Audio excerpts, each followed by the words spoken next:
In today's tutorial, I'm going to show you guys how to manage extensions on the Brave web browser.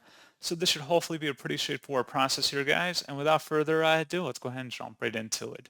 So all you have to do is open up Brave and then select the menu hamburger icon up at the top right, and then go down and select settings near the bottom of this list. On the left side, you want to select where it says extensions, and then on the right, select where it says manage extensions. Any extensions listed in here, you can just temporarily deactivate them or turn them off by toggling this on or off. And if you select details, you can also adjust additional settings for any extension in here. If you want to remove an extension, just would select the remove button right here. And that's all you have to do.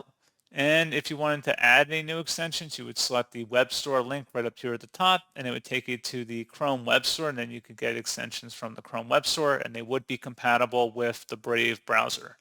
So pretty straightforward process, guys. And as always, thank you for watching. I do hope that was able to help you out, and I do look forward to catching you all in the next tutorial. Goodbye.